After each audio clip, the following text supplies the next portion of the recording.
ಹೊಂಟೈತಿ ಕಾರ್ಖಾನೆಯವರ ನಮ್ಮ ಮಂಡತನ ನೀವು ಶನಿಯಾರಾಗ್ರಿ. ಕಾರ್ಖಾನೆಯವ್ರು ನೋಡ್ರಿ, ಚುನಾವಣೆ ಒಳಗ ಅವ್ರಿಗೆ ಅಧಿಕಾರ ಕೊಟ್ರಿ, ಮಂತ್ರಿ ಮಾಡಿದ್ರಿ, MLA ಮಾಡಿದ್ರಿ. ನಿಮ್ಮ ಬದ್ದಲ್ಲ ಒಂದು 5% ಚಿಂತಿದ್ರ ಎಂದ ಗುರ್ಲಾಪುರದಾಗ ಕೂತ್ ಇವತ್ತು 5ನೇ ದಿನ ಮುಗಿದು ನಾಳೆ 6ನೇ ದಿವಸ ಆತು, ಒಬ್ರು ಬಂದಿಲ್ಲ. ಅದಕ್ಕಾಗಿ ನಾಳೆ ನಾವು ಗಟ್ಟಿಯಾಗಿ ಹೋರಾಟ ಮಾಡ್ಬೇಕಾಗೈತಿ. ನೀವು ಲಕ್ಷ ಜನ ಬರೋರ್ಲ ಕೈ ಎತ್ತರ ಮೊದಲು ಈಗ ಕಂದಾಟ ಬರೋರು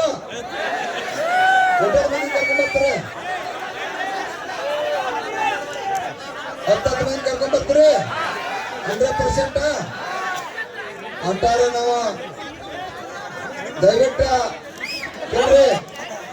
ಈಗ ನಾಳೆ ಕೇಳ್ರಿ, ಚಳವಳಿ ಬಹಳ, ಯಾಕಂತಂದ್ರೆ ಇಲ್ಲಿ ವೇದಿಕೆ ಇರ್ತೈತಿ, ವೇದಿಕೆಯನ್ನು ತೆಗ್ತಕ್ಕಂಥದ್ದು ಇರುದಿಲ್ಲ. ಯುದ್ಧಕ್ಕ ಹೋಗ್ತಕ್ಕಂಥ ಸೈನಿಕರು ರೆಡಿಯಾಗಿ ಹೋಗೋಣ. ನಾನು ಬರ್ತೀನಿ, ಇರುದಿಲ್ಲ. ಟ್ರ್ಯಾಕ್ಟರ್ ತಗೊಂಡ್ರೆ ಆದ್ರೆ ನಡೆಯುತ್ತೆ. ಟ್ರ್ಯಾಕ್ಟರ್ ಚಳವಳಿ ಮಾಡಿ ಮಾತಾಡ್ರೆ ರಾಷ್ಟ್ರೀಯ ಹೆದ್ದಾರಿ ಹೋಗ್ಬೇಕಾದ್ರೆ ಟ್ರ್ಯಾಕ್ಟರ್ ಬೇಕು, ಹೋಗಿ ತರಿಪಿಡ್ನು ಮತ್ತೆ ಏನ್ ಮಾಡಕ್ಕೆ ಗಡ್ಡಿ ತಳಕ್ಕೆ ಹಾಕಿ ಕಡೆ ಸಂಜೀವ್ ಅವಣ್ಣವ್ರು ಹುಕ್ಕೇರಿ ಭಾಗದಾಗ ಎಲ್ಲ ನಾವು ಸಂಜೀವ್ ಹುಕ್ಕೇರಿ ಭಾಗದಾಗ ಸಮೀಪ ಇರ್ತಕ್ಕಂಥವ್ರೆಲ್ಲ ಟ್ರ್ಯಾಕ್ಟರ್ ವ್ಯವಸಾಯಕ್ರೆ ಏನು ಮಾಡೋ ಪರಿಸ್ಥಿತಿ ಇಲ್ಲ ಈಗ. ಯಾಕಂದ್ರ ನೋಡ್ರಿ, ಇದೆಲ್ಲ ಬೇಡಪ್ಪ ಅಂತಂದ್ರ ಜಿಲ್ಲಾ ಉಸ್ತುವಾರಿ ಅವರ ಇಲ್ಲಿ ಬಂದು ಘೋಷಣೆ ಮಾಡೋದು ಬೇಡ. ಅವ್ರು ಅಲ್ಲೇ ಕೂತ ಸ್ಟೇಟ್ಮೆಂಟ್ ಕೊಟ್ಟರು ಕೂಡ ನಾವು ಒಪ್ಪುವ ಅಂತ ಅವ್ರದ್ದು ಅದು ಅಲ್ಪ. ಇಲ್ಲಿ ಬರೋದು ಕೂಡ ಅವಶ್ಯಕತೆ ಇಲ್ಲ. ಆದ್ರೂ ಈ ಮಂಡತನವನ್ನ ದಯವಿಟ್ಟು ಕಾರ್ಖಾನೆ ಮಾಲೀಕರೆಲ್ಲ ಬಿಟ್ಟು ಬಿಡ್ರಿ. ಕಬ್ಬು ಬೆಳೆಗಾರನ ದಯವಿಟ್ಟು ದಿಕ್ ತಪ್ಪಿಸ್ಬೇಡ್ರಿ. ಯಾಕಂದ್ರೆ ನಿಮ್ಮ ಆಟ ಇವತ್ತಿಂದ ಅಲ್ಲಿದ, ಯಾವತ್ತು ನೀವು ಆಟ ಆಡ್ಕೊತ ಬಂದಿರಿ ಅಂತ ಇಲ್ಲಡ್ರಿ. ಈಗಾಗಲೇ ಅವ್ರು ನಮಗೆ ಅಡ್ವಾನ್ಸ್ ಕೊಟ್ಟಾರ, 10 ಲಕ್ಷ ರೂಪಾಯಿ ಅಡ್ವಾನ್ಸ್ ಇದೆ. ನಮ್ಮನ್ನ ತಿಟ್ಟು ಮಾಡ್ರಪ್ಪ ಅಂದ್ರೆ ಅವ್ರಿಗೆ ಮಣ್ಣಾ ಹಾಕೈತೆ. ಈಗಾಗಲೇ ಮಹಾರಾಷ್ಟ್ರದವ್ರು ರಾಜು ಶೆಟ್ಟಿ ಕೂಡ ನಾನು ಎಲ್ಲ ಕಬ್ಬು ಒಯ್ತನ ಕರೆ ಈ ಸಲ ಗಚ್ ರೇಟ್ ತಗೋರು ಕೂಡ ಅವ್ರು ನಮ್ಗೆ ಒತ್ತಾಯ ಮಾಡಿದಾರ. ಇವೆಲ್ಲ ವಿಚಾರಗಳು ಅದಾವ. ಆದ್ರೂ ಕೂಡ ಈ ಮಂಡತನವನ್ನ ನಾವ ಅವಶ್ಯಕತೆ ಇಲ್ಲ.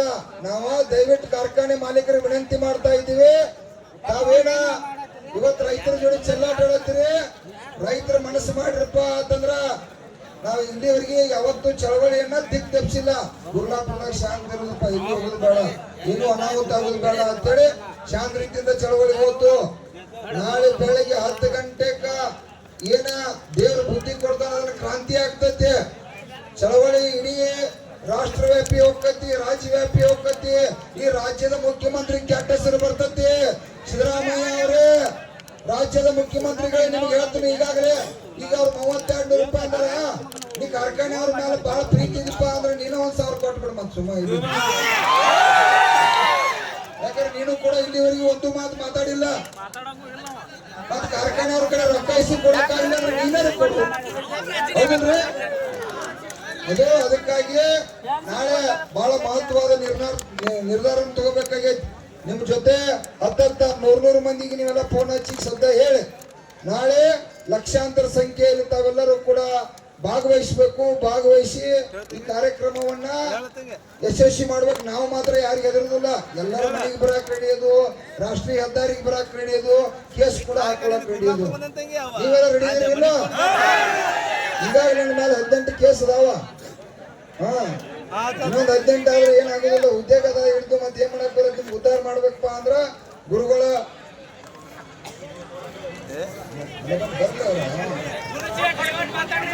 ಈಗ ಕೇಳ್ರಿ, ದಯವಿಟ್ಟ ತಾವೆಲ್ಲರೂ ಮೊದಲು ಇಲ್ಲೇ ಸೇರ್ಬೇಕು. 10 ಗಂಟೆಗಾರ ಸೇರ್ತಿರೋ, 3 ಗಂಟೆಗೆ ಬರೋರು, 3 ಗಂಟೆಗೆ ಬರೋರ ಲಕ್ಕಿ ಬರ್ತೀರಿ. 10 ಗಂಟೆಗಂದ್ರ ತಾವ ಸಾವಿರಾರು ಸಂಖ್ಯೆ ಒಳಗ, ಲಕ್ಷಾಂತರ ಸಂಖ್ಯೆ ಒಳಗ ಇಲ್ಲೆಲ್ಲ ಕೂಡ ಗಾಡಿ ಬರ್ಬೇಕು. ಇವತ್ತ